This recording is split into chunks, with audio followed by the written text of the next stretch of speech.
Kitab Imamat adalah kitab ketiga dalam Alkitab dan disusun tepat setelah eksodus bangsa Israel dari perbudakan ketika Allah membawa mereka menuju kaki Gunung Sinai dan mengundang mereka ke dalam sebuah hubungan perjanjian.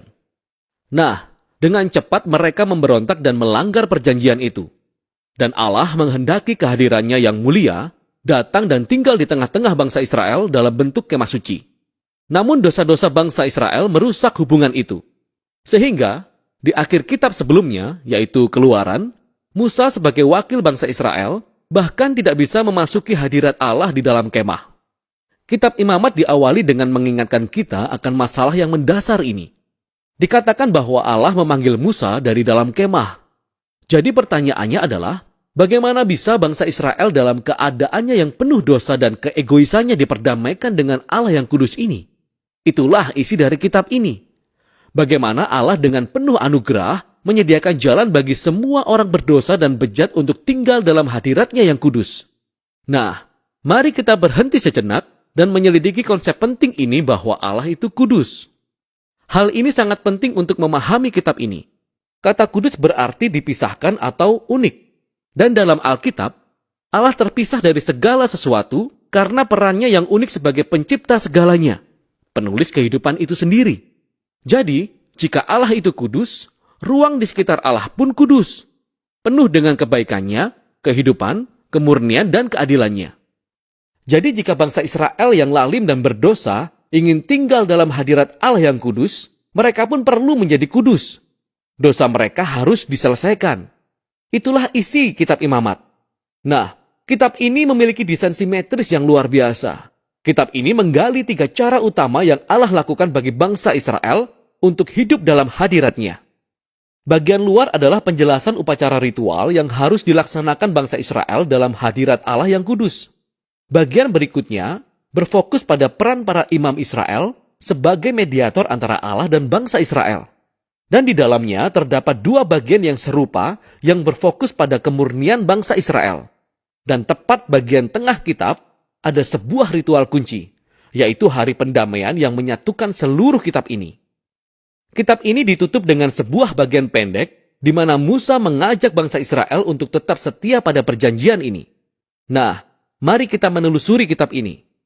Bagian pertama membahas 5 jenis utama pengorbanan ritual yang harus dilakukan oleh bangsa Israel. 2 di antaranya adalah cara di Israel untuk mengungkapkan rasa syukur mereka kepada Allah dengan cara mengembalikan kepada Allah tanda simbolis karena Allah yang terlebih dahulu mengampuni mereka. 3 ritual korban lainnya adalah cara yang berbeda sebagai ungkapan penyesalan terhadap Allah. Jadi di Israel, saya akan mempersembahkan darah hewan sembari mengakui bahwa dosa mereka telah menciptakan lebih banyak kejahatan dan kematian dalam dunia Allah yang baik. Akan tetapi, alih-alih menghancurkan orang ini, Allah tentu saja ingin mengampuni mereka. Sehingga secara simbolis, hewan ini mati menggantikan tempat dan mendamaikan mereka, yang artinya menutupi dosa mereka. Melalui ritual-ritual ini, bangsa Israel senantiasa diingatkan akan kasih karunia Allah, tapi juga akan keadilannya dan betapa seriusnya kejahatan mereka, serta konsekuensi-konsekuensinya. Serangkaian ritual yang kedua memaparkan 7 perayaan tahunan bangsa Israel.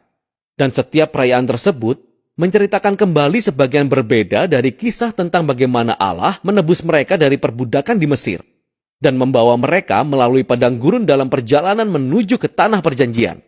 Dan dengan merayakan perayaan-perayaan ini secara rutin, bangsa Israel akan mengingat siapa mereka sebelumnya dan siapa sejatinya Allah bagi mereka. Nah, sekarang bagian tentang para imam Israel. Ada Harun dan anak-anaknya yang pertama kali ditahbiskan untuk masuk hadirat Allah mewakili bangsa Israel. Dan di bagian ini, kita menemukan kualifikasi untuk menjadi seorang imam.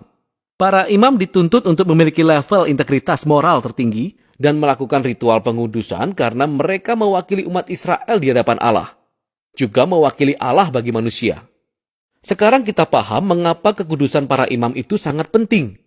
Kembali ke bagian pertama, tepat setelah keluarga Harun ditahbiskan, 2 orang anaknya berjalan dengan santainya tepat menuju hadirat Allah dan dengan terang-terangan melanggar aturan yang ditetapkan, sehingga mereka dibinasakan oleh kekudusan Allah saat itu juga.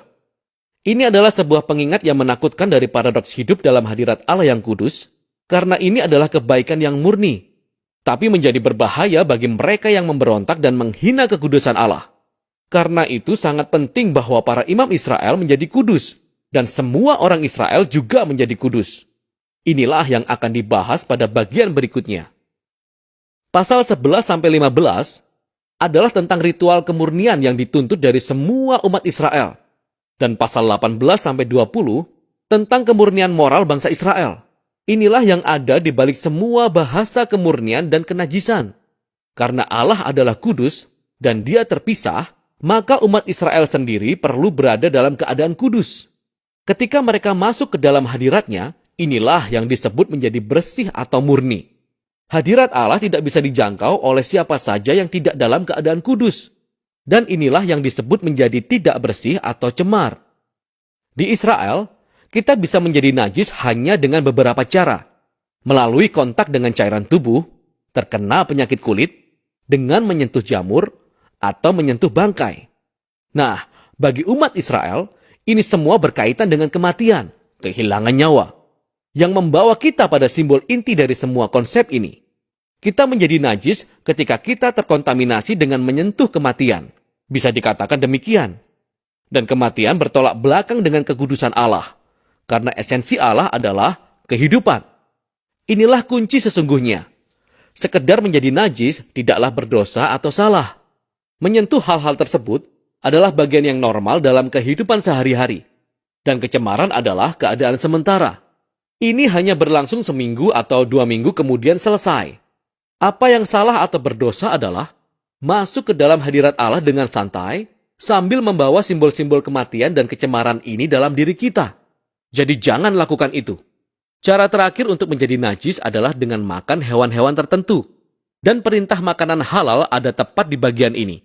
Nah, ada banyak sekali teori tentang mengapa hewan-hewan tertentu itu dianggap najis dan terlarang. Apakah ini untuk mendorong kebersihan atau untuk menghindari hal-hal tabu dalam budaya itu? Teksnya tidak spesifik. Namun poin dasar dari semua pasal ini sangat jelas. Semua ini merupakan rangkaian simbol-simbol kebudayaan yang rumit yang mengingatkan bangsa Israel bahwa kekudusan Allah haruslah mempengaruhi semua area kehidupan mereka. Bagian berikutnya adalah tentang kemurnian moral bangsa Israel. Umat Israel dipanggil untuk hidup berbeda dari orang Kanaan. Mereka diperintahkan untuk peduli kepada orang miskin daripada mengabaikannya.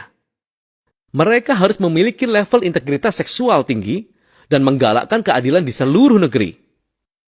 Pada bagian tengah kitab ini, kita menemukan sebuah penjelasan panjang dari perayaan tahunan bangsa Israel, yaitu Hari Pendamaian. Kemungkinannya, tidak setiap dosa dan pemberontakan umat Israel ditutupi melalui pengorbanan secara individu, sehingga setiap setahun sekali, imam besar akan mengambil 2 ekor kambing jantan. Salah satunya akan menjadi korban penghapus dosa dan menghapus dosa bangsa Israel, dan yang lain disebut kambing hitam. Imam akan mengakui dosa bangsa Israel, dan secara simbolis meletakkannya pada kambing ini, kemudian melepaskannya ke padang gurun. Sekali lagi, sebuah gambaran kuat dari keinginan Allah untuk menghapus dosa dan semua konsekuensinya dari umatnya, sehingga Allah bisa hidup bersama mereka dalam damai.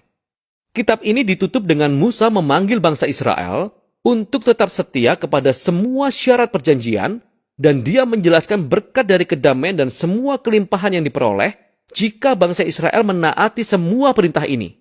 Musa juga memperingatkan mereka bahwa jika mereka tidak setia dan tidak menghormati kekudusan Allah, hal itu akan membawa bencana dan akhirnya dibuang dari tanah yang dijanjikan kepada Abraham. Nah, jika Anda ingin melihat bagaimana imamat cocok dengan alur cerita besarnya, sangat membantu untuk melihat kalimat pertama pada kitab selanjutnya dari Alkitab, yaitu Bilangan. Kitab itu dimulai dengan Tuhan berfirman kepada Musa di kemah pertemuan, sehingga kita bisa melihat bahwa Musa sekarang dapat masuk ke hadirat Allah mewakili bangsa Israel. Kitab Imamat berhasil.